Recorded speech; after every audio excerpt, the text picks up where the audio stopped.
चलो let us start. एक बार मैं तुम लोग को मॉड्यूल की भी शेयर करा देता हूँ ताकि तुम लोग को पता चले। ठीक है, मॉड्यूल को ऐसे पढ़ना नहीं है बट मैं सिर्फ बता देता हूँ कि मैंने क्या क्या किया है। Girls let us quickly hop into the module. तुम्हारा सिलेबस क्या है पता है? फेमा में सिर्फ तुम लोग को डेफिनेशंस आने चाहिए, ठीक है, और ये दो टाइप के transaction, current account and capital account, ठीक है। उसमें 3 शेड्यूल है और यहाँ पर 2 शेड्यूल है, बस इतना ही सिलेबस है। इंट्रोडक्शन मैंने ऑलरेडी तुम लोग को बता दिया है। सेलियंट फीचर्स की सच कुछ ज़रूरत नहीं, अपन ने कुछ फीचर्स फिर भी लिखे हैं, ठीक है। फिर ये स्ट्रक्चर तेल लेने जाए, प्रीएम्बल अपन ने लिख दिया, मतलब ऑब्जेक्टिव्स वगैरह क्या है, एक्सटेंट एंड एप्लीकेशन क्या है। अब तुम्हारे नोट्स में आगे एक हेडिंग दे दो, डेफिनेशंस। सिलेक्टेड जो मैं बोलूंगा उतना डेफिनेशंस लिख दो, ठीक है। पहले समझो बट हेडिंग दे दो definition section number 2।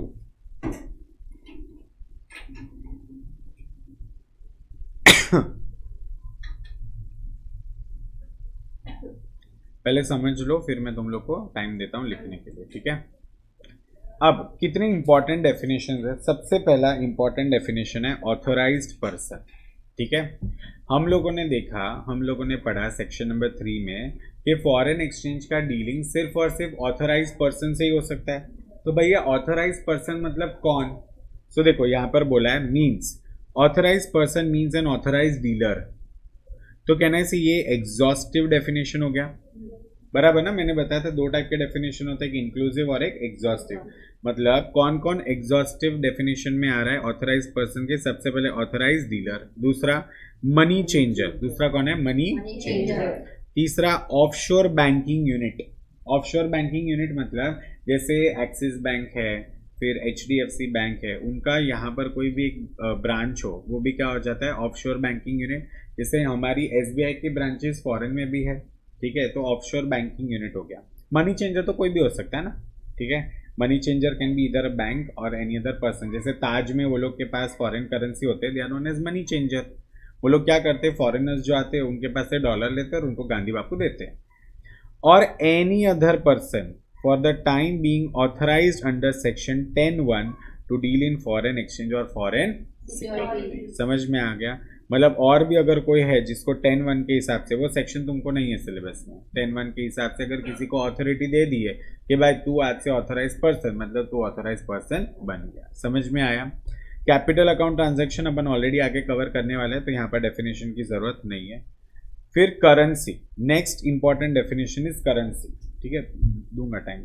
Currency includes, currency is an inclusive definition. It includes all currency notes, postal orders, money order, check, drafts, travelers check। ये travelers check कुछ नया है, मतलब पहले ऐसा होता था, आजकल तो अभी travelers check भी नहीं है। travelers check मतलब क्या कि तुम जब फॉरेन घूमने जाते हो तो तुम पूरा कैश कैरी करने के बजाय तुम्हारे पास एक ट्रैवलर्स चेक रहेगा।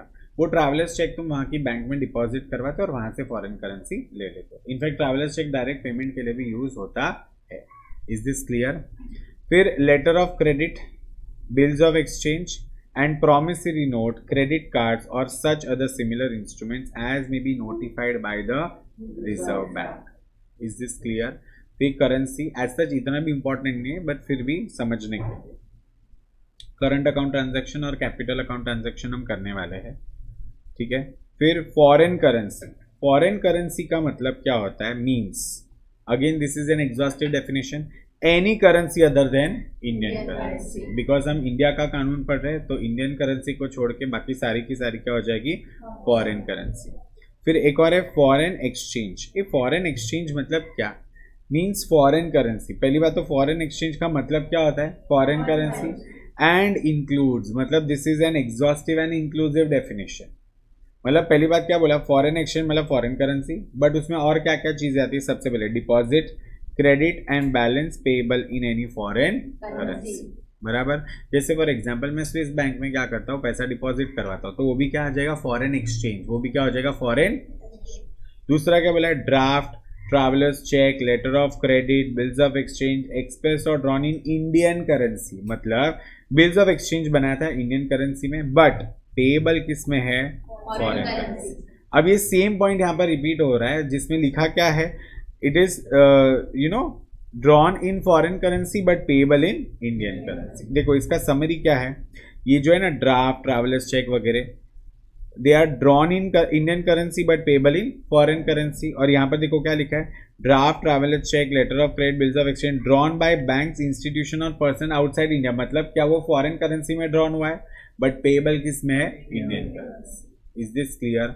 सो देखो फॉरेन एक्सचेंज का डेफिनेशन क्या बोलता है, फॉरेन एक्सचेंज का डेफिनेशन बोलता है it means foreign currency, it means foreign currency and includes three things.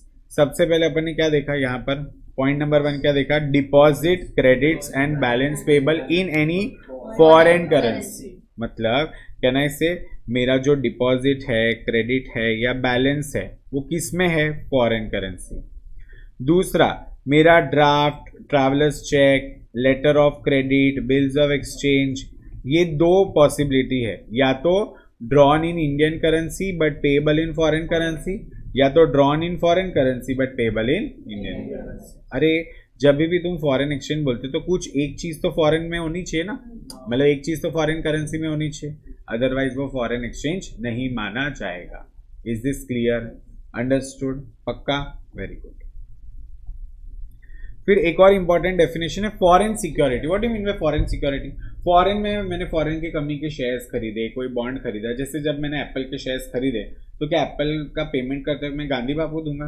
नहीं, मुझे क्या देना पड़ेगा, डॉलर देना पड़ेगा ना।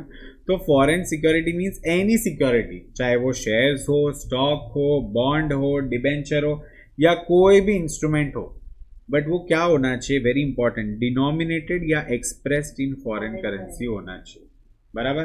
जैसे एप्पल का एक शेयर कितने का आता है, लेट्स टेक फॉर एग्जांपल $2000 का एक शेयर है, तो मतलब इट इज डिनोमिनेटेड या expressed in foreign currency no. बराबर? जैसे तुम लोग जाओगे गुची का कुछ खरीदोगे, गुची, लुई विटॉन, बर्बेरी, तो वहां पर उधर फॉरेन करेंसी में लिखा रहेगा। बराबर? यूएस में अगर तुम गए आइसक्रीम खाने के लिए तो तुमको कितना पैसा देना पड़ेगा, $2। कितना?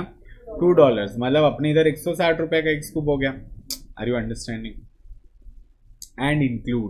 and includes securities expressed in foreign currency but where redemption, मतलब एक्सप्रेस किया है, मतलब जब खरीदा तब वो फॉरेन करेंसी में है बट उसके ऊपर कोई भी रिडेम्पशन मतलब समझ में आता है ना, रिटर्न करना, और एनी फॉर्म ऑफ रिटर्न जैसे interest, dividend is payable in Indian currency. जैसे फॉर एग्जांपल सपोज मैंने H&M के शेयर्स खरीदे, ठीक है, तो H&M के जब मैंने शेयर्स खरीदे तो फॉरेन करेंसी में था, बट H&M का इंडिया में भी ब्रांच है, तो लोग मुझे इंडियन ब्रांच से मुझे गांधी बापू में इंटरेस्ट या डिविडेंड देते।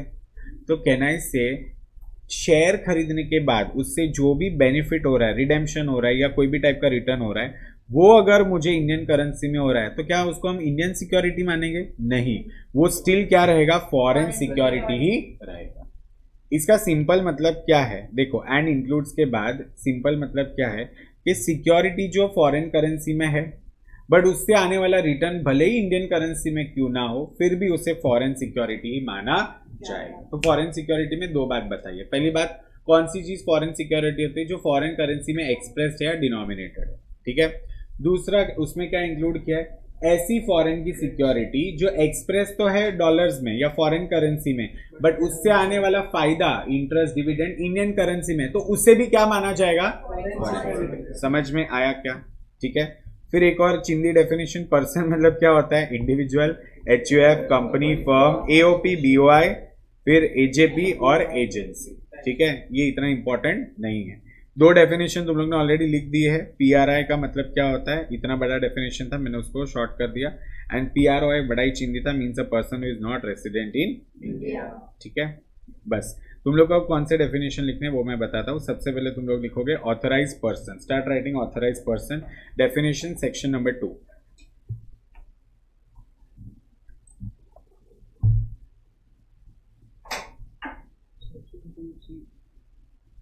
हाँ, सेक्शन 2 क्लॉज C है, लिखो नहीं लिखो कुछ फर्क नहीं पड़ता है। नहीं, एग्जाम 2C, 2 क्लॉज C। नहीं, वो इंक्लूसिव है ना, इंक्लूसिव, एनी अदर पर्सन जिसको इसमें मेंशन किया है। हाँ वो 1 to 1 वो ऐसे ही लिखा। हाँ, वो तो ऐसे पॉइंट है, फर्स्ट डेफिनेशन। हाँ okay. Yeah, as it is.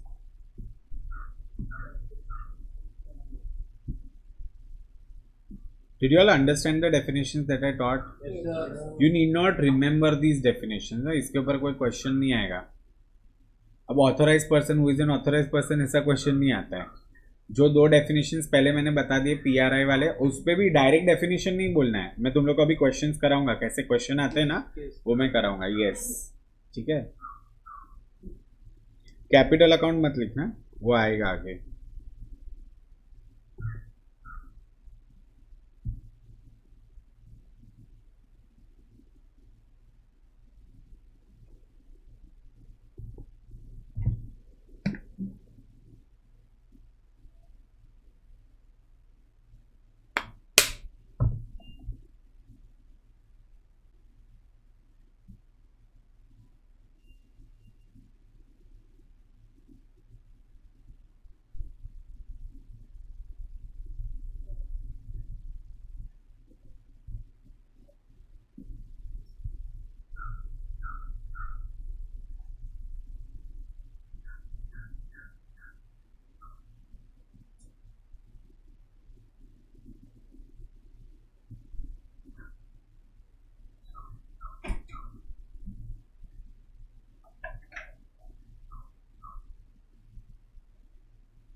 Done. अभी लिख दो करेंसी. Two clause H.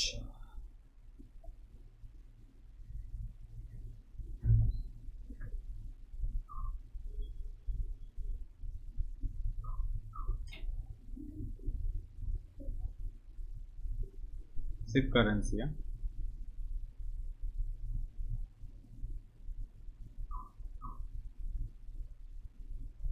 जो उधर दिखता है इतने कॉर्नर में बैठ के, इधर तक दिखता है तेरे को.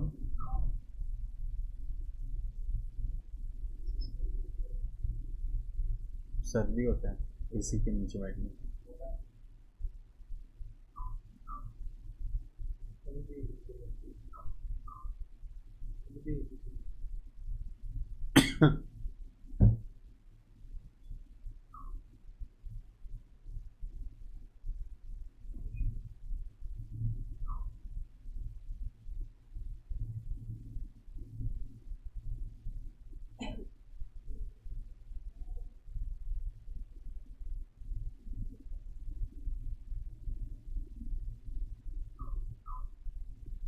तुम लोग को आज 5-6 क्वेश्चंस लिख के प्रैक्टिस करने होंगे घर जाके, जो मैं इसमें मॉड्यूल में बता दूंगा.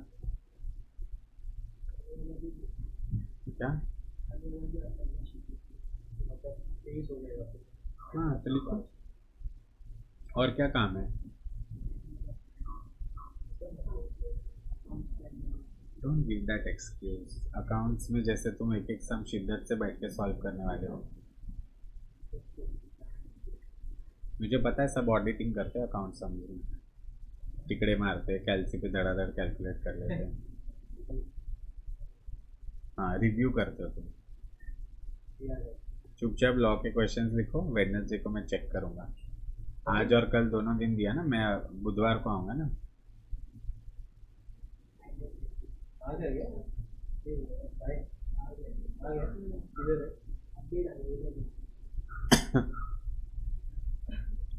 हो गया करेंसी का डेफिनेशन.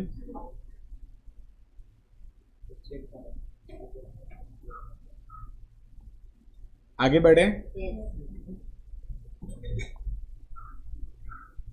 ये मत लिखो फॉरेन. अच्छा हाँ, फॉरेन एक्सचेंज वाला लिखो. फॉरेन एक्सचेंज क्या होता है? फॉरेन एक्सचेंज लिखो.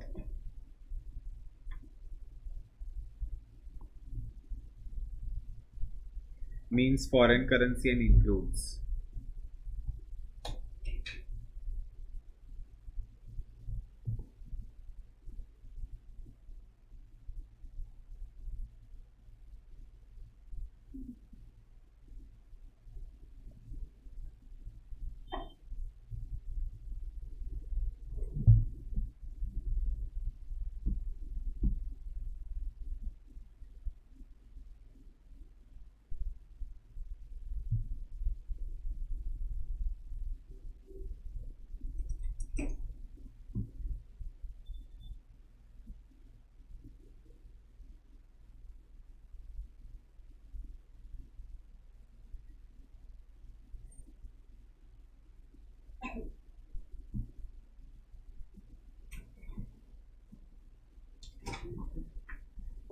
हो गया। उसके बाद फॉरेन सिक्योरिटी लास्ट डेफिनेशन है। हाँ हाँ, वो भी लिखना है, ये पूरा डेफिनेशन है यहाँ तक, और फिर फॉरेन सिक्योरिटी लिख देना, ठीक है।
Foreign security.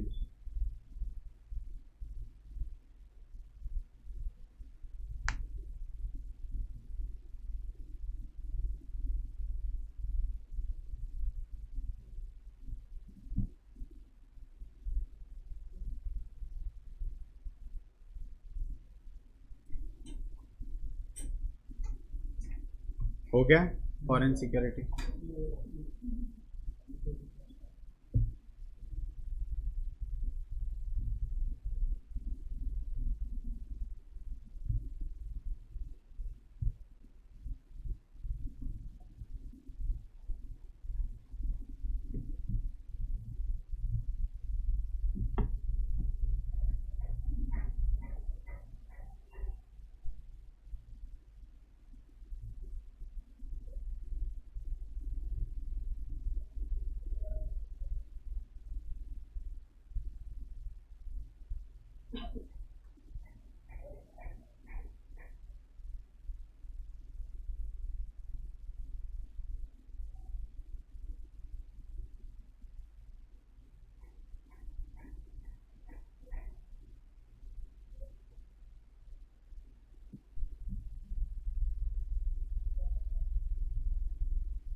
डन।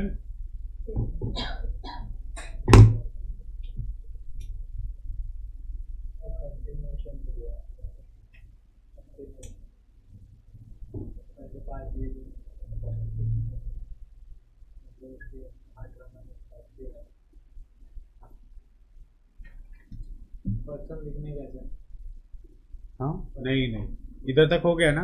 पर्सन नहीं लिखना है, वो क्या अभी उसमें क्या लिखोगे। चलो अब आ जाते हैं, ये जो अपन ने ऑलरेडी पढ़ लिया ना, वो PRI और PRO है, उसको रेसिडेंशियल स्टेटस बोलते हैं, ठीक है, जो अपन ने ऑलरेडी देख लिया है। अभी उसके रिलेटेड क्वेश्चंस करते हैं, ठीक है। सबसे पहला देखो इलस्ट्रेशन नंबर 1, ठीक है, don't try to look at the solution, focus on the question. क्या बोला है, mister X had resided in India during the financial year 1920 for less than 182 days. तो क्या वो नेक्स्ट ईयर के लिए PRI होगा? क्योंकि बेसिक कंडीशन क्या है, more than 180। He had come to India on 1 April 2020, मतलब ये नया फाइनेंशियल ईयर हो गया। For carrying on business, for carrying on he intends to leave the business on April 30th 2021 and leave India on 30th June 2021. Determine his residential status for 2021 and 21-22 up to the date of his departure. चलो calculate करो days और मुझे बताओ।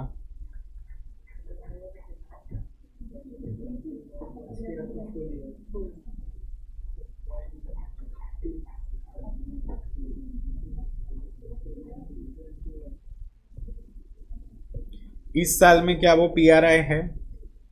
2021 में क्या वो PRI है? कैसे? Very good, for the purpose of business है ना, कंफ्यूज नहीं होने का। भले यहाँ पर पिछले साल में 182 डेज से कम है, बट वो इस साल क्यों आया है? फॉर द पर्पस ऑफ, तो इस साल में वो PRI है, ठीक है। फिर PRI है, ठीक है।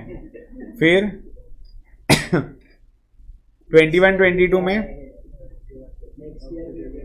नेक्स्ट ईयर भी PRI होगा, क्योंकि अगर वो पिछले साल है, ऐसे थोड़ी बोला है क्वेश्चन में कि वो वापस परमानेंटली जा रहा है, कहीं पर बोला है परमानेंटली जा रहा है वो? नहीं ना, ठीक है। अब देखो सुनना ध्यान से, क्या बोला है, as explain in the illustration mister X will be considered as PRI from 1 April 2020। As regards financial year 21-22, Mr. X would continue to be an Indian resident from 1 April 2021. If he leaves India for the purpose of taking, अच्छा अगर वो India छोड़ के जा रहा है business के लिए, वोकेशन के लिए, एम्प्लॉयमेंट के लिए, तब जाके हम उसको क्या मान लेंगे? PROI, otherwise he will be considered as PRI. It may be noted that even Mr. X is a foreign citizen, has not left India for any of these purpose, he would be considered as person resident in India. Why? During the financial year 21-22, thus it is the purpose of leaving India which decides the status from 1st July 2021. ठीक है, तो कहना से ये दोनों साल में PRI ही माना जाएगा। समझ में आया पहला क्वेश्चन? अंडरस्टूड? ओके। दूसरा क्वेश्चन क्या बोला है, mister Z, Vivek you understood ना? Mr. Z had resided in India during the year 1920. He left India on 1st August 20 for US for pursuing higher studies for 3 years. क्या वो PRI माना जाएगा? नहीं, he will be considered as PROI. But कौन से साल में? जिस साल वो छोड़ के गया, मतलब कैन आई से फ्रॉम 2020-2021, मतलब इस साल में वो क्या माना जाएगा? PROI, और इसमें भी वो क्या रहेगा? PROI, कॉमन सेंस, ठीक है। देखो इस आंसर को रीड करो। Mr. Z had resided in India during financial year 2019-2020 for more than 182 days. After that, he has gone to USA for higher studies. He has not gone out of state outside India for taking up employment or getting a business or for any other purpose. In circumstances that would take it in intention to stay outside India. Accordingly, he would be resident in India during the financial year. ऐसे पहले बताना पड़ेगा कि वो जो purposes बताए उसके हिसाब से तो वो गया नहीं है, मतलब ना एम्प्लॉयमेंट के लिए गया, ना बिजनेस वोकेशन के लिए गया, ना एनी अदर पर्पस। बट फिर एज पर देखो आगे लिखा है, RBI has however clarified in it circular. अब ये सर्कुलर नंबर तेल लेने जाओ, तुमको याद नहीं रखना है, तुमको क्या लिखना है?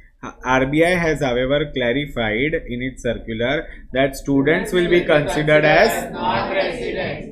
This is because usually students start working there to take care of their stay and cost of studies. बराबर. Therefore, for financial year 21-22, You would not have been in India the preceding financial year 2020.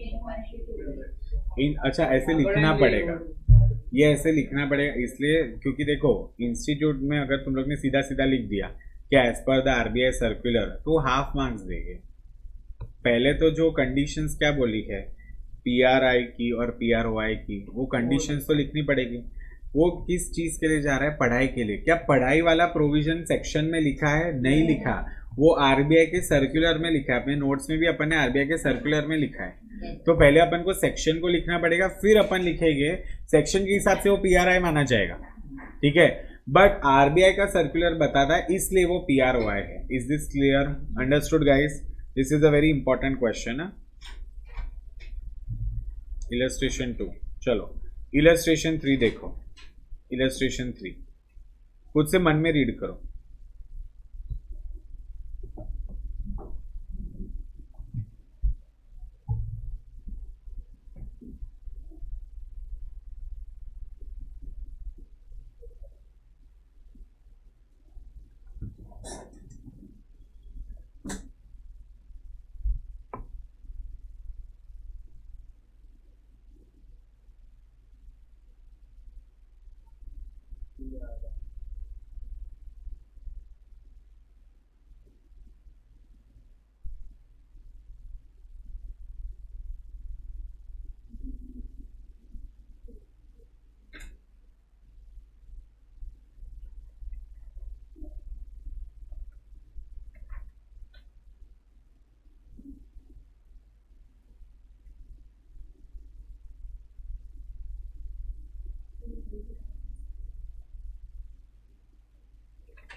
पढ़ा?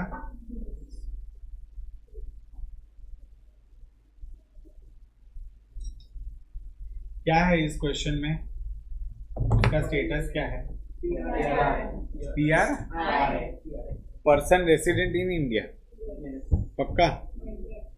क्या है? Toy limited is a Japanese company having several business unit all over the world. It has a robotic unit with its headquarters in and as a branch in Singapore. headquarters at Mumbai controls Singapore.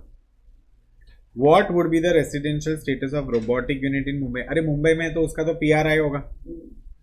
ठीक है. और Singapore का भी क्या रहेगा? PRI. क्योंकि control कौन कर रहा है? Mumbai. Control is in India. Definition याद आ रहा है? हाँ. चलो इसके आंसर को रीड करो. अब देखो यहाँ पर इन लोग ने पूरा डेफिनेशन भी लिखा है, तो इस तरीके से तुमको आंसर को प्रेजेंट करना पड़ेगा.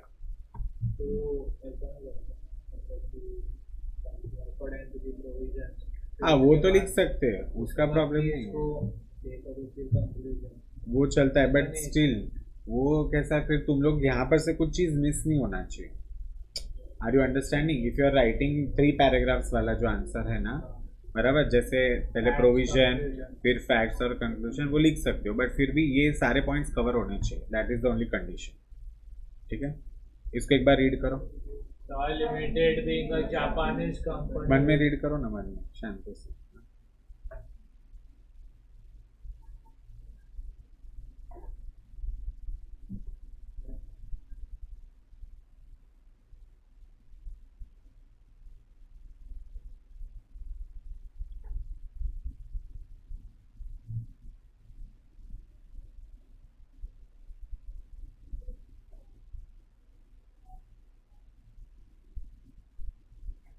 ये सब बीच बीच में सेक्शन क्लॉजेस सब हटा देने का, कुछ भी लिखने की जरूरत नहीं है. ठीक है.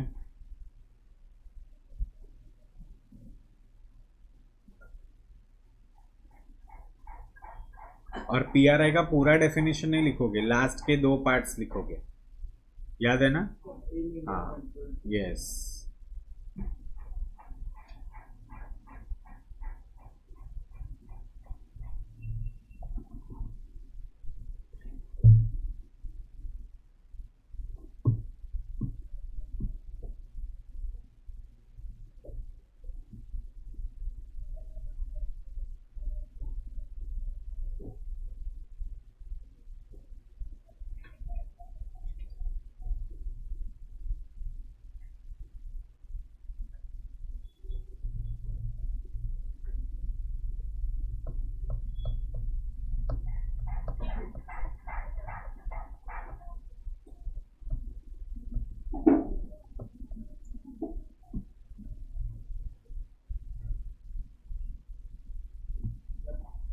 हो गया, अंडरस्टूड। 3 क्वेश्चन हुए, अभी नेक्स्ट चौथा। ये बड़ा इंटरेस्टिंग है और ये एग्जाम में आएगा क्योंकि इसमें बहुत सिली मिस्टेक होता है।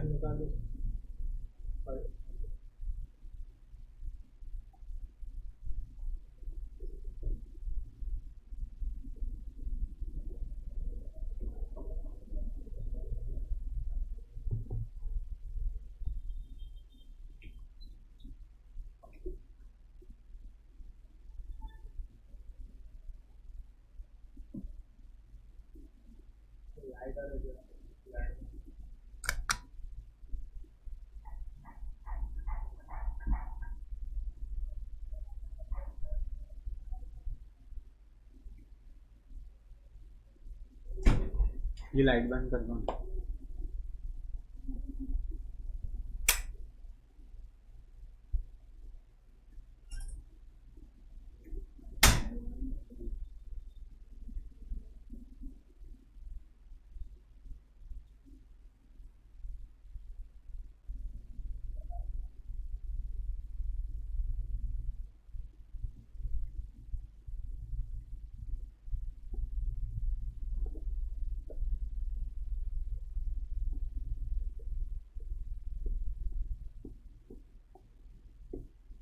PRI या PROI?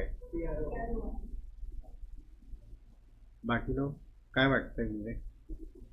नाही समजला क्वेश्चन, क्वेश्चन नहीं समझा, क्या लग रहा है? क्यों PROI? आदित्य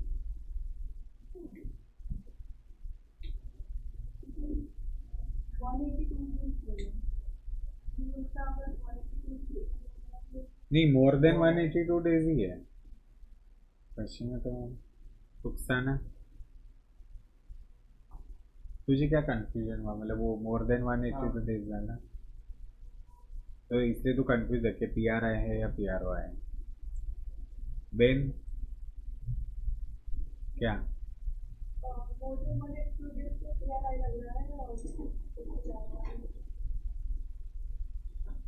अंजलि कंफ्यूजन, इसमें ना हिंट है, क्वेश्चन में हिंट है। Miss Alia is an air hostess with British Airways, ये हिंट है। ब्रिटिश एयरवेज इंडिया में है, वो सिर्फ इधर प्लेन उड़ाता है और चला जाता है, उसका हेडक्वार्टर किधर है? तो ब्रिटिश की एम्प्लॉय हुई ना, तो कैसे PRI हो सकती है? वो सिर्फ इधर रहती है, रहने से थोड़ी होता है, वो जॉब कर रही है इंग्लैंड में ना, ठीक है। तो देखो, miss Alia stayed in India at Mumbai base for more than 182 days in financial year, however she is employed in UK। और एम्प्लॉयमेंट अगर UK में है तो वो इंडिया, आउटसाइड इंडिया हो गया। अपना जो डेफिनेशन है PRI का डेफिनेशन, वो एक्सक्लूड क्या करता है? कोई भी बिजनेस, एम्प्लॉयमेंट, वोकेशन या एनी अदर पर्पस के लिए तुम कहाँ रहते हो? Outside India. She has not come to India for employment, business या सर्कमस्टेंसेस, इसलिए वो क्या मानी जाएगी? PROI। क्या मानी जाएगी? ओके, उसको क्या माना जाएगा? PR, मतलब यहाँ पर ऐसे लिखा है she can not be consider to be a PRI, मतलब शी इज अ PROI। तुम अपने लैंग्वेज में लिख सकते हो। अगर उसको एम्प्लॉय किया है मुंबई में, मतलब वो मुंबई में अभी एम्प्लॉयड हो गई, तब जाके उसको क्या माना जाएगा? PR। Understood guys?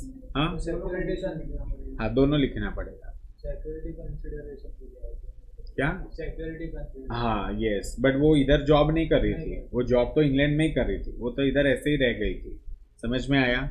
Understood guys? Okay, चलो फिर अपन ये सेक्शन नंबर 3 कर लिया है ऑलरेडी।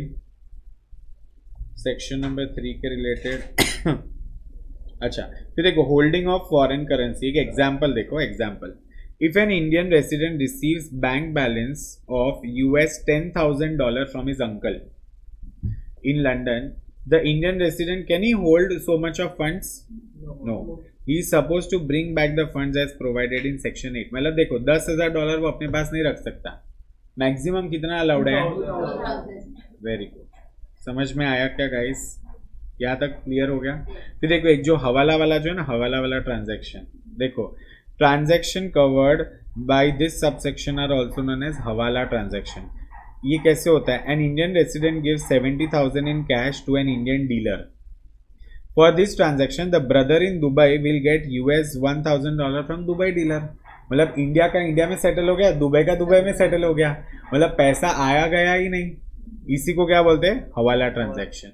मतलब द टू डीलर्स में settle the transactions later, however transaction is not permitted. तो hawala transaction are also not permitted. समझ में आया? मैंने जो एग्जांपल दिया था ना तुम लोग को हवाला वाले, ठीक है। फिर देखो इधर और भी बहुत सारे एग्जांपल है। Dealing in foreign exchange, a PROI comes to in India and would like to sell $1,000 to his friend who is resident. The friend offers him a better rate than the bank rate. क्या वो ऐसा कर सकता है? Is he an authorized dealer? No. This cannot be done as it would amount to dealing in foreign exchange and it is not allowed. ठीक है। फिर एक और एग्जांपल देखो। PRO has insurance policy in India. He requests his brother in India to pay the insurance premium.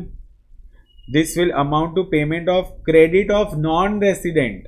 क्योंकि क्या वो खुद का प्रीमियम भर रहा है? नहीं, उसका भाई का प्रीमियम भर रहा है ना, जो कहाँ का है?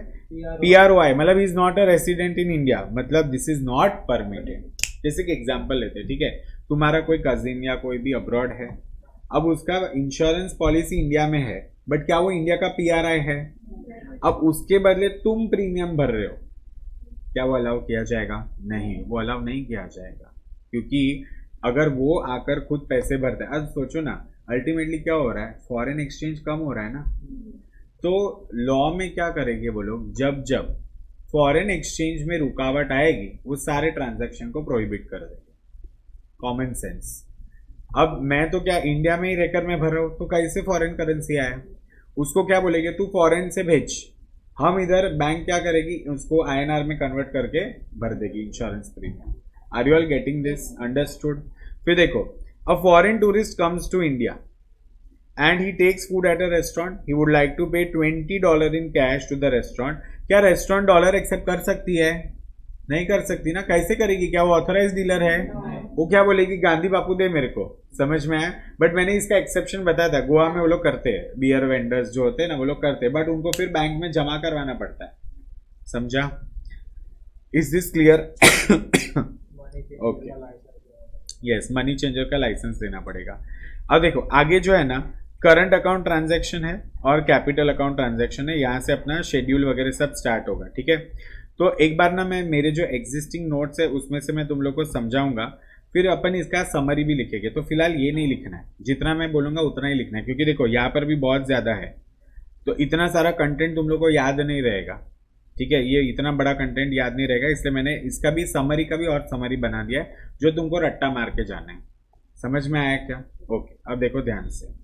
We are entering section number 5। अब तक अपन ने जो कुछ भी किया वो तो बेसिक्स था, अब असली पिक्चर स्टार्ट हो रहा है, ठीक है। सेक्शन नंबर 5 बोलता है करंट अकाउंट ट्रांजैक्शन, बराबर। अब करंट अकाउंट को ना इन लोग ने डेफिनेशन कैसे दिया है? Means, current account transaction means a transaction that is not a capital account transaction. Capital transaction मतलब क्या? कहने से वहां पर असेट लायबिलिटी चेंज होता है, उसी को तो कैपिटल बोलते हैं ना। तो उसको छोड़ के बाकी जो भी ट्रांजैक्शन है वो क्या माने जाएंगे?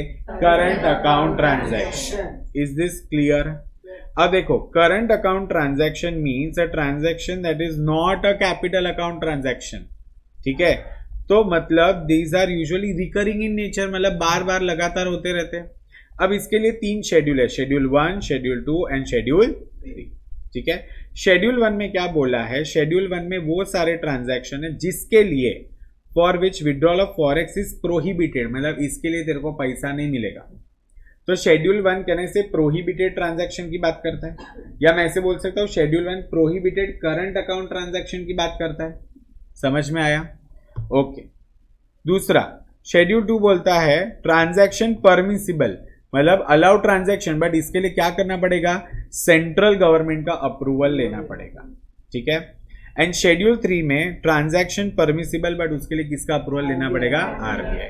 तो देखो 3 शेड्यूल है करंट अकाउंट ट्रांजैक्शन के। सबसे पहले प्रोहिबिटेड शेड्यूल 1, शेड्यूल 2 में सेंट्रल गवर्नमेंट का अप्रूवल चाहिए और शेड्यूल 3 में RBI का अप्रूवल चाहिए। अब देखो ये प्रोहिबिटेड है, मतलब क्या कि इनको अपन INR में कर सकते हैं, फॉरेन एक्सचेंज में नहीं कर सकते। जैसे देखो इंश्योरेंस प्रीमियम वाला, मैं मेरे कजिन का जो PROI है उसका इंश्योरेंस प्रीमियम में INR में भर सकता हूं? नहीं भर सकता, वो प्रोहिबिटेड है। समझ में आया क्या? Is this clear? बट इसमें भी कुछ ऐसे एक्सेप्शंस है जो अपन INR में कर सकते हैं, वो तो कंप्लीटली प्रोहिबिटेड था। वो क्या चलता है, वो फॉरेन करेंसी में चलता है, बट वो इंडियन करेंसी में नहीं चलता। देखो दो टाइप का प्रोहिबिशन रहेगा। इन शॉर्ट प्रोहिबिशन क्यों रहता है पता है? कॉमन सेंस से सोचना, जब भी फॉरेन करेंसी आना कम हो जाएगा उस चीज पे लोग प्रोहिबिशन लगा देंगे। उनको ज्यादा चाहिए कि फॉरेन करेंसी आए, ठीक है। दूसरा, फॉरेन करेंसी ज्यादा जा रहा है तो उसके ऊपर भी प्रोहिबिशन लगा सकते हैं।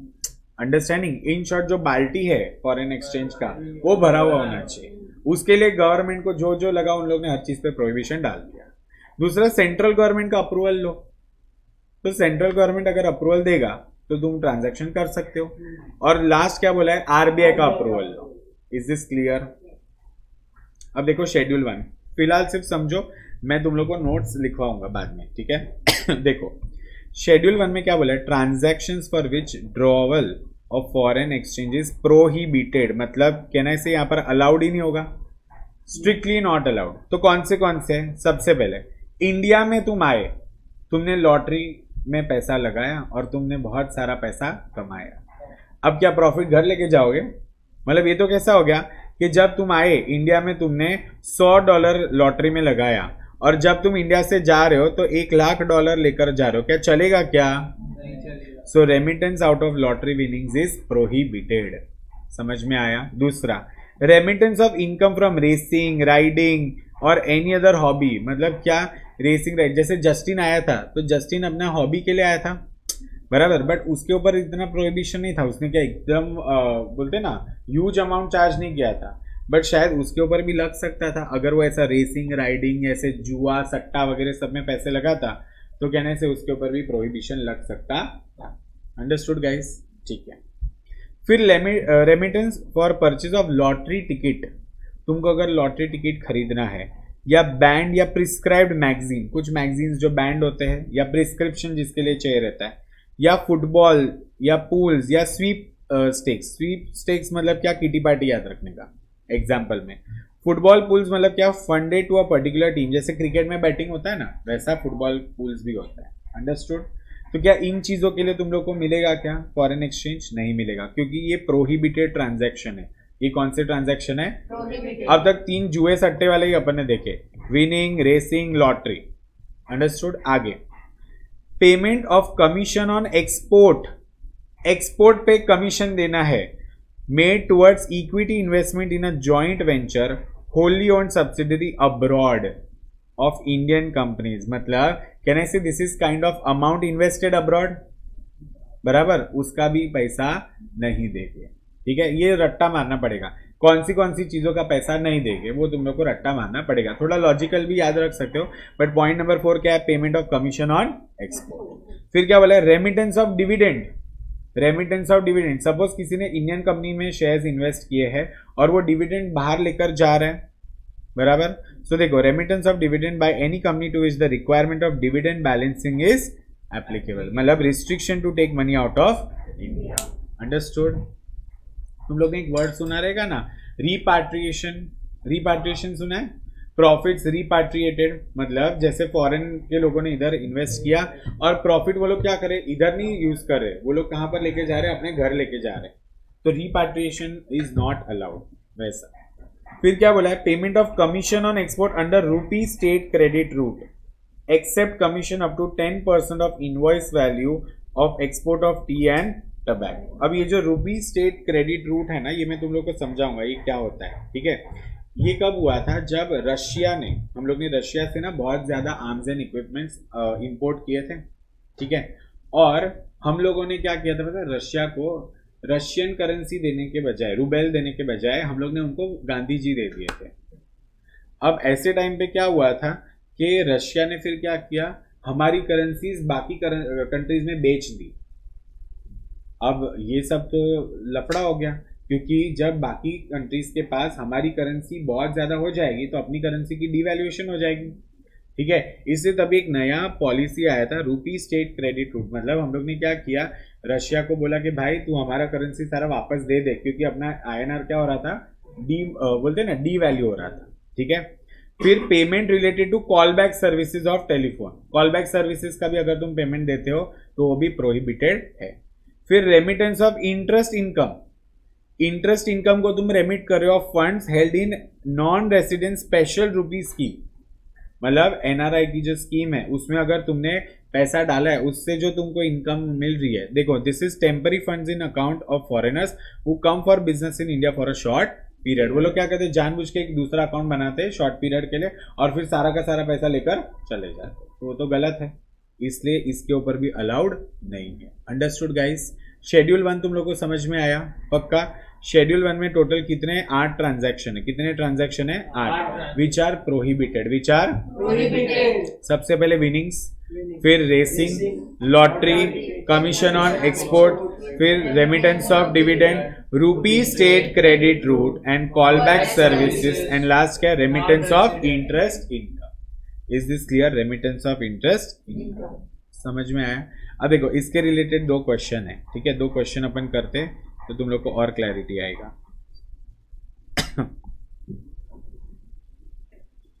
यहां पर पहले एग्जांपल्स भी देख लेते हैं।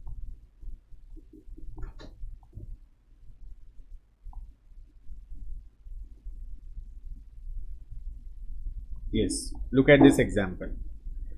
Example number 3. An Indian resident imports machinery from a vendor in UK for installing in his factory. As per accounts and income tax law, machine is a capital expenditure. बराबर ना? क्या रोज मशीन लेता है तू? नहीं. However, under FEMA, it does not alter, that is, it does not create an asset in India for the UK vendor. UK vendor ने क्या India में कोई asset बेचा? मतलब क्या असेट क्रिएट किया खुद के लिए? नहीं. It does not create any liability to a UK vendor for the Indian importer. Once the payment is made, the Indian resident और UK vendor neither owns nor is owed anything in the other country, hence it is a current account transaction. See, machine बेचा, India वाले ने machine खरीदा, उसने बेचा, क्या दोनों में से किसी को भी पेमेंट होने के बाद कोई लेना देना है क्या? नहीं. अच्छा, सपोज उसने मशीन ना बेचा होता, इधर कोई फैक्ट्री खड़ा किया होता, ठीक है, जिसका वो ओनर रहता, तब जाके वो कैपिटल अकाउंट ट्रांजैक्शन हो जाएगा. सो जरूरी नहीं कि हर बार असेट या लायबिलिटी जनरेट होती है उसके बेसिस पे तुम कैपिटल करंट नहीं डिसाइड करते. तुम क्या चेक करते हो, इंडिया में क्या लॉन्ग टर्म के लिए कोई असेट जनरेट हुआ है ऑफ अ फॉरेन पर्सन या वाइस वर्सा, या इंडिया में कोई लॉन्ग टर्म लायबिलिटी जनरेट हुई है ऑफ अ फॉरेन पर्सन या वाइस वर्सा, तब जाके उसको क्या माना जाता है, कैपिटल अकाउंट ट्रांजैक्शन. तो कहने से इज जस्ट मशीनरी इंपोर्ट किया, भले मशीनरी एसेट है, बट क्या वो कैपिटल अकाउंट ट्रांजैक्शन होगा? नहीं होगा. वो क्या रहेगा, करंट अकाउंट ट्रांजैक्शन. समझ में आया? अच्छा, एग्जांपल में अगर सपोज इसका ही क्वेश्चन दे दिया तो तुम तो क्या लिख के आओगे, capital account transaction, but no, this is a current account transaction. Is this clear? See, FEMA नया नया है तो ये एग्जाम्पल्स और इसमें से ही तुम्हारे क्वेश्चन बन जाएंगे, और जो मैं एग्जॉस्टिव क्वेश्चन बैंक बनाऊंगा उतना ही पढ़ना है, ठीक है. नेक्स्ट बड़ा इंटरेस्टिंग एग्जांपल है, ध्यान से देखो. N Indian resident imports machinery from a vendor in UK for installing in his factory on a credit period of 3 months. कितने महीने का क्रेडिट पीरियड है? 3 months. As per accounts and income tax law, there is liability of Indian importer to the UK vendor.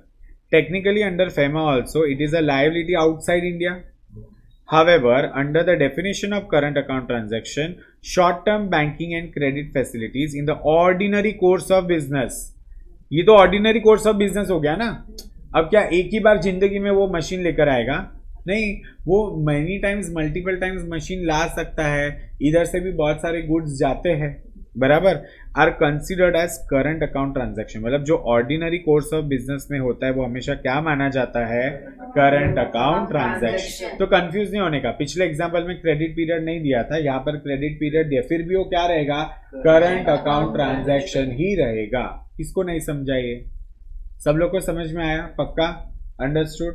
भले credit period हो या credit period ना हो, it will still be considered as a current account transaction. Why are you guys so tired today? इससे क्या Monday blues लग रहा है क्या? कुछ लोग की तो शक्लें देख के ऐसा लग रहा है, हे भगवान ये कब छोड़ेगा, ठीक है, या ऐसा बोरिंग लग रहा है क्या FEMA? प्रोसीजरल लॉ है, अब क्या ही करें. नींद आ रहा है तो कुछ खाना पीना खाओ, मैं मुजरा थोड़ी करूंगा. हाँ, टैक्स भी ऐसे ही गया. चलो थोड़ा एनर्जेटिक रहो, बट एटलीस्ट एग्जाम्पल्स क्वेश्चंस करके थोड़ा मजा आ रहा है, वो तो मुझे तुम्हारी शक्लें देख के पता चल ही गया था, ठीक है। चलो एक और example, a person resident in India, अच्छा ये तो अपन ने देखा था, transfers 1,000 USD to his NRI brother in New York as a gift. The funds are sent from PRI's Indian bank account to NRI's brothers bank account in New York. मतलब India से उसने $1,000 गिफ्ट दिया। Under accounts and income tax law gift is a capital receipt, but क्या FEMA में उसको माना जाएगा? नहीं। However, under FEMA, once the gift is accepted by NRI, no one owes anything to anyone in India or USA. Hence, this is a current account transaction. अरे income tax के हिसाब से कैपिटल रिसीट कैपिटल पेमेंट होता है, बराबर, but क्या FEMA के हिसाब से वो रहेगा? अरे उसने बस 1,000 रुपया दिया, दिवाली का 1,000 रुपया दे दिया, बट $1,000 दिया, ठीक है, तो वो एक बार हो गया ना, ट्रांजैक्शन खत्म। इन शॉर्ट, कैसे तुम डिस्टिंग्विश करोगे करंट अकाउंट और कैपिटल अकाउंट में? The moment transaction is over, ठीक है, जिससे ना कोई असेट या लायबिलिटी जनरेट होता है, वो करंट अकाउंट होता है। वो क्या होता है? वापस से एकदम क्रिस्प में बोल रहा हूँ, ठीक है, ध्यान से सुन लो। जब भी ट्रांजैक्शन खत्म हो जाता है जिससे ना फ्यूचर में कोई असेट या लायबिलिटी जनरेट होती है, तो उसको क्या बोला जाता है? Current account transaction. बट जब भी ट्रांजैक्शन खत्म नहीं होता है और या तो उससे कोई भी असेट या लायबिलिटी लॉन्ग टर्म के लिए जनरेट हो जाती है, उसको क्या बोला जाएगा? Capital account transaction. समझ में आया क्या? जैसे जब मैं फॉरेन की बैंक से, स्विस बैंक से कोई लोन लेता हूँ 10 साल की, वो क्या रहेगा? कैपिटल, क्योंकि लायबिलिटी जनरेट हुई ना, हर साल मुझे इंटरेस्ट भी देना है, फिर धीरे धीरे मैं प्रिंसिपल का अमाउंट भी दूंगा, वो क्या बन जाएगा? Capital account transaction. पानी पी, ठीक है। Is this clear everyone? चलो वेरी गुड। अभी 2 क्वेश्चन कर लेते हैं पीछे। कौन सा था? 4 और 5 था ना, ठीक है।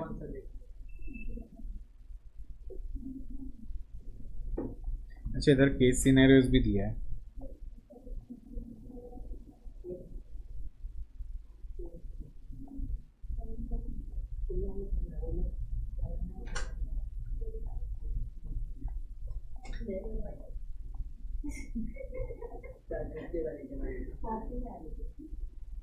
चलो क्वेश्चन नंबर 2 तुम लोग ट्राई करो। Question number 2, mister Sen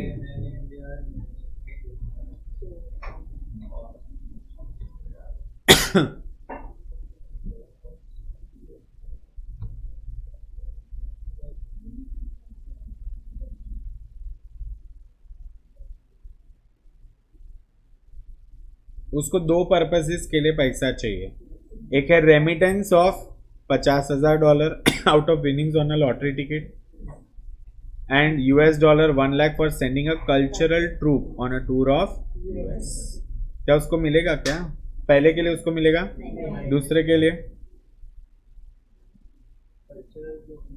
cultural troop अभी तक किया नहीं है, बट पहले के लिए तो उसको डेफिनेटली नहीं मिलेगा। ये अपने कहां पर पढ़ा है? Schedule 1 of current account transaction, ठीक है। देखो आंसर कैसे लिखा है, आंसर लिखना है ऐसे। In respect of item number 1, remittance out of lottery winnings such as remittance is prohibited and the same is included in first schedule to FEMA, ठीक है। Hence Mr. Sen cannot withdraw foreign exchange for this purpose. Understood guys? ठीक है। चलो अभी 4th का देखो, वो आएगा, आगे आएगा, शेड्यूल 2-3 में आएगा। हाँ, कल्चरल एक्टिविटीज के लिए, ठीक है। अब 4th का देखो, कॉल बैक सर्विस वाला देखना। उसको $2,000 चाहिए for payment related to call back services of telephone. Is it allowed? No, it is prohibited. See ये लोग क्या करेंगे ना, जो शेड्यूल 1-3 है ना, उसका मिक्स करके ऐसा क्वेश्चन देंगे, इसलिए तुम लोग को सारे वो आइटम्स याद होने चाहिए, समझ में? हाँ, वो बाय हार्ट होना चाहिए, ठीक है। सब लोग को शेड्यूल 1 समझ में आया? पक्का? ठीक है। अभी एक काम करते हैं, आ जाओ तुम नोटबुक में, आ जाओ तुम्हारे, start writing section number 5।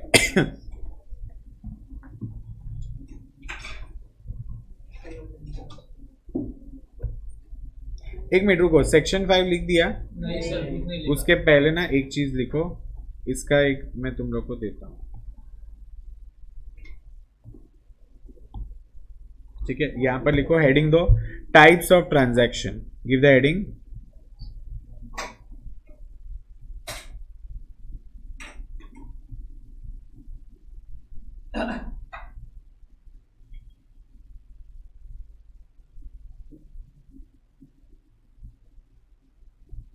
Current account transaction,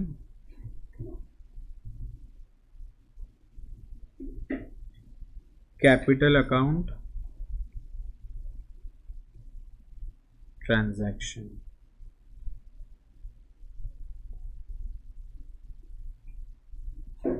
छोड़ो, डेफिनेट सेक्शन जाने दो, इसके अंदर लिखो ट्रांजैक्शन, पहले कैपिटल लिखो, transactions which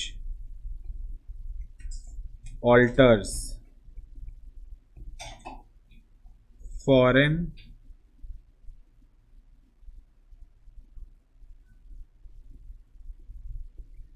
assets or liabilities of PRI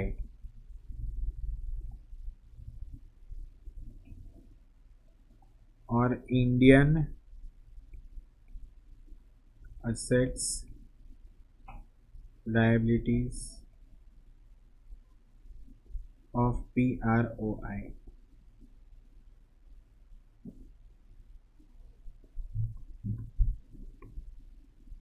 current account transaction क्या होता है? Transactions other than capital account transactions and includes, सबसे पहले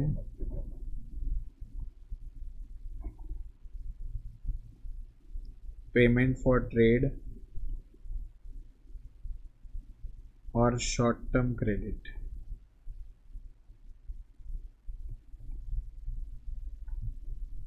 Point number 2, interest on loans,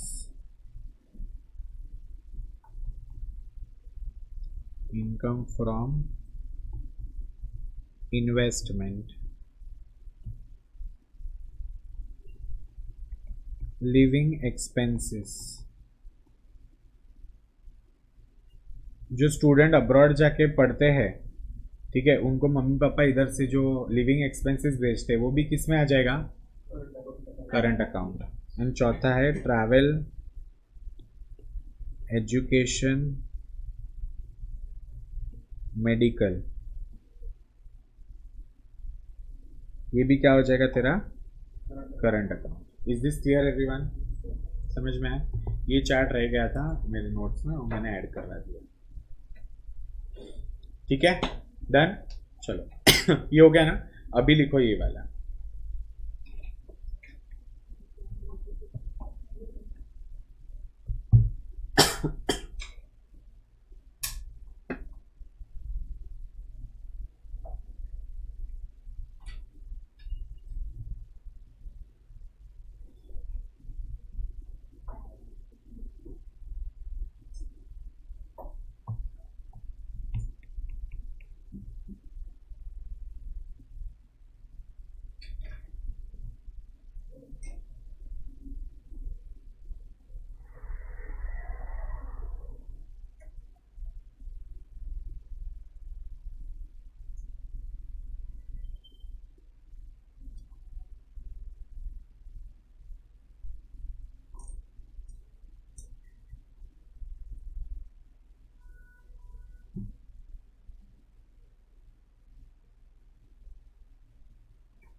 next lecture तुम्हारा ये खत्म हो जाएगा तेमा वेडनेसडे को, छोटा ही है अभी कुछ बचा नहीं.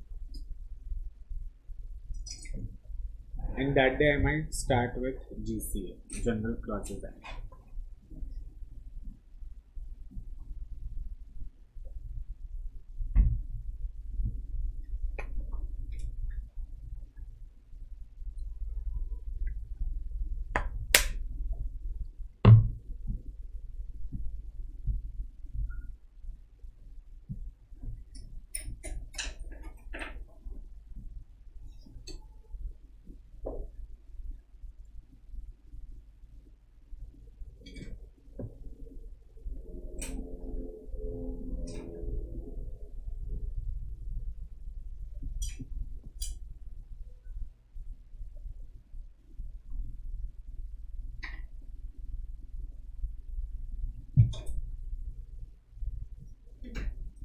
हो गया.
Done?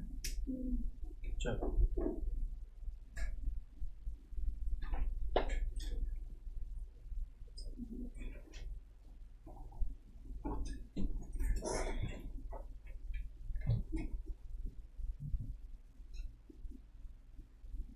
Schedule 1 is very important, huh? Yeah, as it is.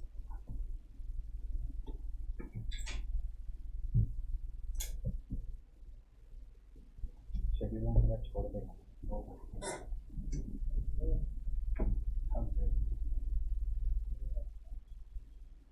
Withdrawal है ना, Yes. Withdrawal. For which drawal वही होता है. Withdrawal and drawal से नहीं होता. Withdrawal is for which. हाँ बस वैसे ही.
सारे छोटे छोटे एग्जाम्पल्स लिख देना ताकि तुम लोग को याद आए जब खुद से पढ़ रहे हो ना।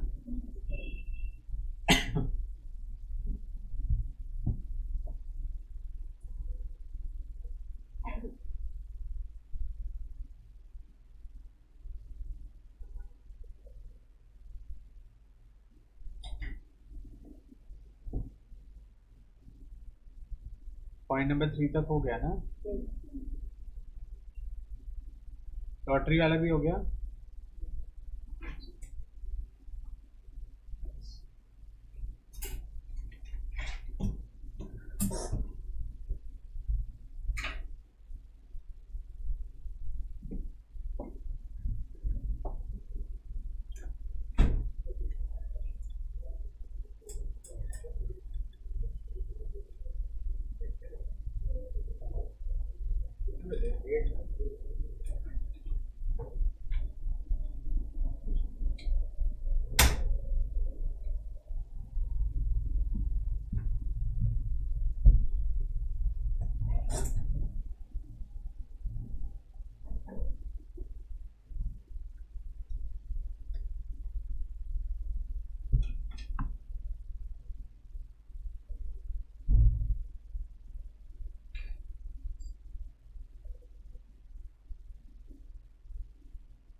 इसका ना एक शॉर्ट स्टोरी, मतलब ऐसे मैंने बता दिया तुम लोग को क्या होता है rupee state credit route, but इसको समरी में कैसे याद रखने का। Export to Russia in INR. हम कभी भी आईएनआर में किसी को एक्सपोर्ट करते हैं क्या? नहीं, हमको फॉरेन करेंसी मिलता है, बट बिकॉज जब हम लोग ने रशिया से इंपोर्ट किया था तो हम लोग ने उनको भर भर के गांधी बापू दे दिए थे। अब उनके पास पड़े हैं ना, तो पैसा अपने पास वापस आना चाहिए। अंडरस्टूड? क्योंकि उन लोग ने क्या किया था, फिर हमारी करेंसी बाहर बेच दी थी, सस्ते में दे दी थी। तो फिर हम लोग कैसे करेंसी को वापस लाएंगे? तो हम जब उनको एक्सपोर्ट करते हैं तो हम हमें गांधी बापू देते हैं। ठीक है,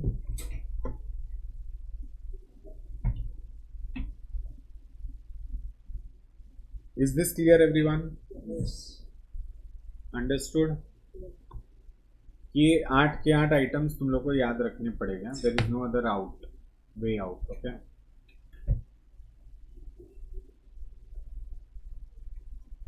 ठीक है, समझा? तेरा नाम क्या? आकाश।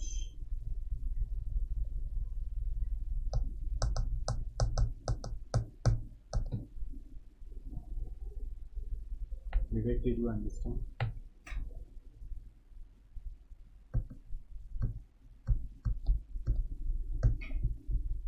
होमवर्क में क्या करना है? 4 इलस्ट्रेशंस करने हैं जो रेसिडेंशियल स्टेटस के ऊपर थे।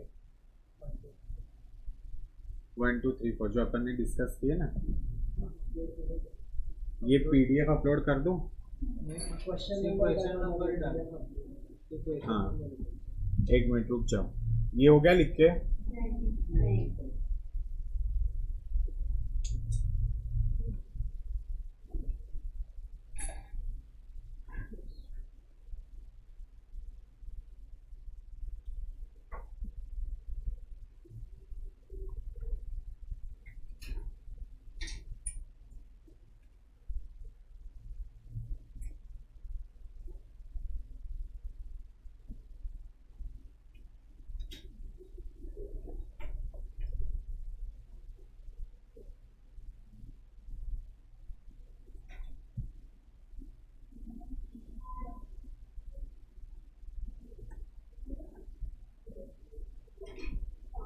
डन।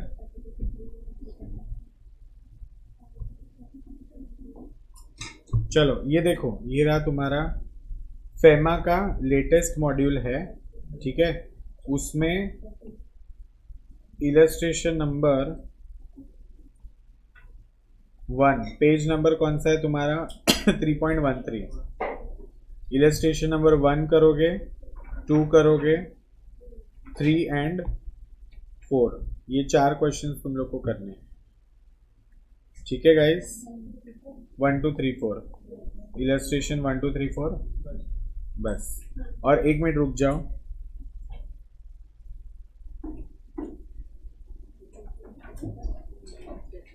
TYK में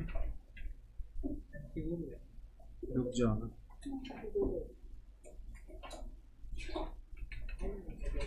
ये वाला भी कर सकते हो, अनसॉल्व डिस्क्रिप्टिव प्रिंटेक्स कंप्यूटर वाला क्वेश्चन करोगे होमवर्क में, बस एक ही क्वेश्चन, टोटल 5 क्वेश्चन है, ठीक है। Printex computer is a Singapore based company having several business unit all over the world.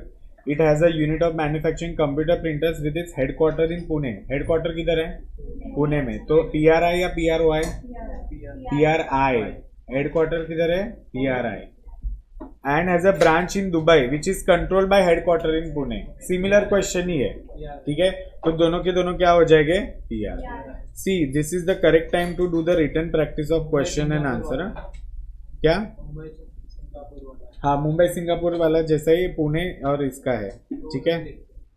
अब देखो, अगर किसको और भी करना है तो 5th वाला भी कर सकते हैं, सेम है, लॉटरी टिकट वाला ही है। Suresh resided in India during this year, he left on 15 July for Switzerland for pursuing higher studies for 2 years। A higher studies मतलब क्या? पहले हम बताएंगे कि वो PRI है, but as per the RBI circular PROI हो जाएगा। समझ में आया क्या गाइस? ठीक है, चलो ये 2 एडिशनल क्वेश्चन पीछे से, टोटल 7 क्वेश्चंस है, ठीक है। पहले अब देखो, LLB का तुम बाद में आराम से करोगे तो भी चलेगा, बट मुझे वेडनेसडे को 7 क्वेश्चंस चाहिए लिख के, हो जाएगा ये वाले।